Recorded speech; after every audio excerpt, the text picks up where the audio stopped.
Hello guys, আশা করি সকলে ভালো আছেন। আজকে আমি দুইটা বিষয় নিয়ে কথা কইতে আইয়া গেছি। এক নম্বর হইল বদি ভাইয়ের ঈদুল আজহায় নাকি তান্দবের সাথে ক্লাসে ওই 2014 কি কই 2000 কয় সালে তাও আমার মনে নেই, 19 সালের বস্তা বস্তা আগুন আসতে চলছে, কুরবানি ঈদে হুমকি আছি।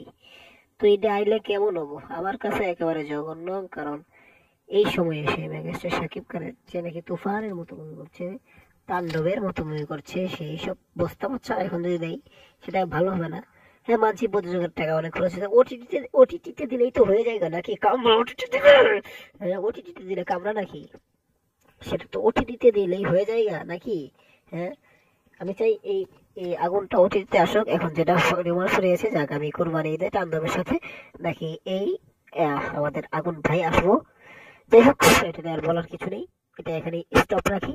তা আগুন আসুক, ভালো চলুক, যদি ভালো লাগে অবশ্যই দেখবো। Thank you. এবার আসে যেহেতু সাকিব খান অবশ্যই দেখতে হবে। এবার আসে আরেকটি বিষয় নিয়ে।